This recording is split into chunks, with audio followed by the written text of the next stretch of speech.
اور اللہ تبارک تعالیٰ نے جو ماں کا ادب بتایا نا کہ ادب کہتے کس کو ہیں، ویسے کرنی نے کر کے دکھایا ہے ادب ہوتا کس طرح ہے، پھر کر کے دکھایا ہے کہ ادب ہوتا کس طرح، کس لیول کا ادب ہوتا ہے۔ اور پھر ادب کرنے پر، خدمت کرنے پر جو پیارے محبوب نے فرمایا نا کہ جب والدین اولاد کے حق میں دعا کرتے ہیں تو رب کا عرش بھی ہلا دیتے ہیں، عرش بھی ہلا دیتے ہیں۔ پھر وہ جو حضور نے بتایا نا کہ جب والدین دعا کریں تو پھر میرا مالک عطا فرماتا ہے، پھر وہ اویسے کرنی کی ماں نے بتا دیا کہ ماں دعا کرتی ہے تو پھر اللہ کیا کیا شان عطا فرما دیتا ہے۔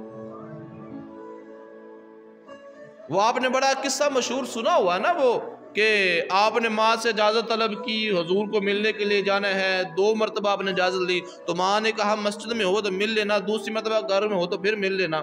میں اس کو ذرا چھیڑوں گا نہیں لیکن تھوڑا سا اس کو ہلکا سا ٹچ دیتا ہوں۔ جب ماں سے بار بار اجازت طلب کی نا تو ماں نے کہا جاؤ چلے جاؤ، تو آپ آئے، پہلے مسجد میں آئے حضور نہیں ملے، پھر چلے گئے، پھر دوبارہ آئے گھر میں تو حضور نہیں ملے، پھر چلے گئے۔ ماں نے کہا تھا بیٹے حکم میرا یہ ہے کہ مسجد میں ہوئے تو ملنا، پیچھے نہ جانا، مسجد میں ہوئے تو ملنا، پیچھے نہ جانا۔ بھئی کہہ سکتے تھے اتنا سفر کر کے آیا ہوں، یہاں تک آ گا ہوں، چلے مسجد کا اور گھر کا فاصلہ کتنا ہے، میں گھر چلا جاتا ہوں، لیکن ماں نے کہا تھا کہ اگر مسجد میں ہوئے تو مل لینا، پیچھے اور کہیں نہ جانا۔ دیکھا مسجد میں حضور نہیں تو واپس چلے گئے، دوبارہ آئے، ماں نے کہا تھا گھر ہوئے تو مل لینا اور کہیں نہ جانا۔ گھر آئے تو حضور پتہ چلا حضور گھر بھی نہیں ہے۔ اگر چاہتے تو وہ پیچھے جا سکتے تھے نا، مسجد میں جا سکتے، لوگوں سے پوچھتے، حضور سے مل لیتے، لیکن ماں نے کہا تھا جو حکم ہے اس کو ماننا ہے، ماں کے حکم کو مانا۔ ماں کی خدمت کی وجہ سے صحابی ہونے کا درجہ نہیں حاصل کیا۔ آپ تابعی ہیں، صحابی نہیں بنے، کیونکہ صحابی وہ ہوتا ہے کہ جس نے ایمان کی حالت میں حضور کو ظاہراً دیکھا ہو، اس کو صحابی کا درجہ ملتا ہے۔ آپ نے صحابیت کا جو درجہ ہے وہ حاصل نہیں کیا، لیکن ماں کی خدمت کی نا تو پھر ماں نے دعا دی، ماں نے ہاتھ اٹھا دیے۔ اویس کیا ہوا، اماں کیا تھا 2 مرتبہ نہیں ملے، والدہ صاحبہ ماں جی وہ جو مرتبہ تھا نا صحابی ہونے کا وہ حاصل نہیں ہو سکا، وہ جو مقام تھا، وہ جو مرتبہ ملنا تھا وہ نہیں مل سکا۔ تو ماں نے کہا بیٹے فکر نہ کر، میں دعا دیتی ہوں۔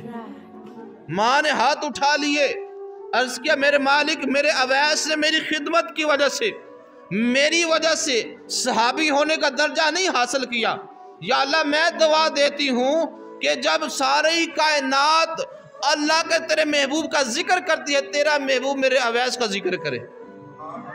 اور صحابہ کرام فرماتے ہیں حضور عصر کی نماز کے بعد نکلتے، حضور اپنے سینے مبارک کے بٹن کھولتے، کرتے کے بٹن کھول کر حضور کرن کی طرف منہ کر کے ٹھنڈی سانسیں لیا کرتے۔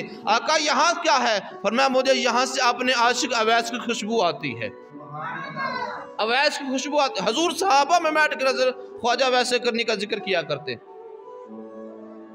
خواجہ ویسے کرنے کا ذکر حضور کیا کرتے، اللہ کا محبوب ذکر کیا کرتے۔ تو جناب امیر المومنین خلیفۃ المسلمین جناب سیدنا عمر فاروق رضی اللہ تعالیٰ عنہ نے عرض کیا آقا یہ کون سا بندہ ہے جو آیا نہیں ہے اور آپ اس کا ذکر بھی کرتے ہیں؟ حضور جو کسی جنگ میں شریک نہیں ہوا، کسی وہ جہاد میں آیا نہیں ہے، یا رسول اللہ اس نے کچھ کیا نہیں ہے، حضور وہ آپ اس کا ذکر کرتے ہیں، وہ ہے کون؟ فرمایا سنو وہ ماں کی خدمت کرنے والا بندہ ہے، اس نے ماں کو راضی کیا ہے، جب ماں راضی ہو تو پھر رب بھی راضی ہو گیا تھا، اس نے ماں کی خدمت کی ہے، ماں کی وجہ سے وہ میرے پاس نہیں آتا۔ اللہ کریم کے پیارے محبوب نے فرمایا عمر جب ملو نا ویسے کرنی کو، علی جب ملو نا ویسے کرنی کو، تو پھر اس سے کہنا کہ میری امت کی بخشش کی دعا کرے، میری امت کی بخشش کی دعا کرے اور میرا رب اس کی دعا کو قبول بھی کرے گا۔ یہ بتا دیا کہ ماں کی خدمت کرنی کس انداز میں ہے۔